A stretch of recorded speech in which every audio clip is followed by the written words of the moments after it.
For mine, I did one of the, well, okay.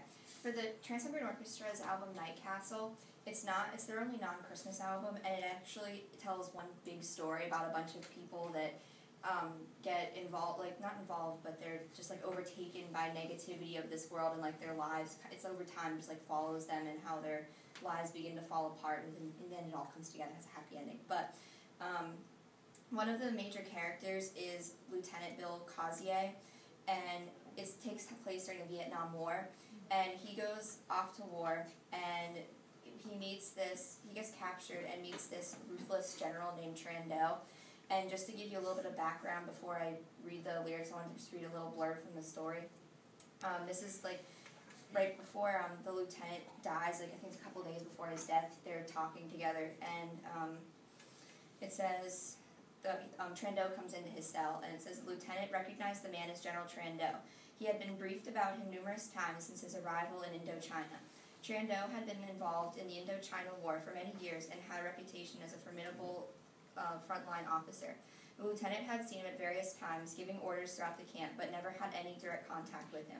Towering over the prisoner sitting on the floor, the communist general demanded to know what he was doing.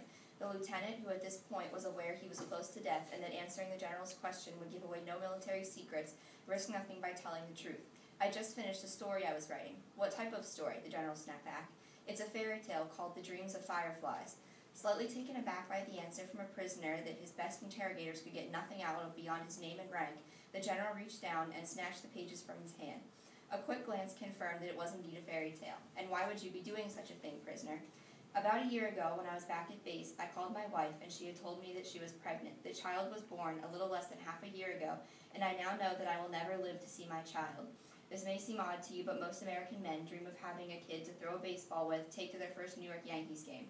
A child to hold and just watch grow up as we get to know each other. Since the day of my capture, I realized that my child and I would never meet, but I found a bunch of old notebooks in a trash pile and I took them. I always imagined myself making up fairy tales that I would tell my child at night, but since I now know that that is not to be, I came up with a crazy plan. I decided that I would write 50 short fairy tales, and as each one was finished, I would place my wife's name and address at the end, roll it up, put it into one of the countless Coca-Cola bottles in the trash pile, seal it with tree bark, and then drop it into the stream, which I know runs into a river that runs into the ocean. Perhaps, I thought, with a little luck, a few of those bottles might make it to my family. I may never get to teach my kid how to play baseball, but even if one of these letters gets back, my child might feel like we've met and got to know each other in our own way. I've already completed and slipped 49 into the stream. The one in your hand is number 50, the last and final one. So the song is called Dreams We Conceive, and it's right after at the end of their conversation, he tells Trando how he and his wife met one night in New York City, and they got married just like a few days later, so it was like love at first sight. But now he's looking back on that and like on wanting to meet his child and how he knows that it'll never come true.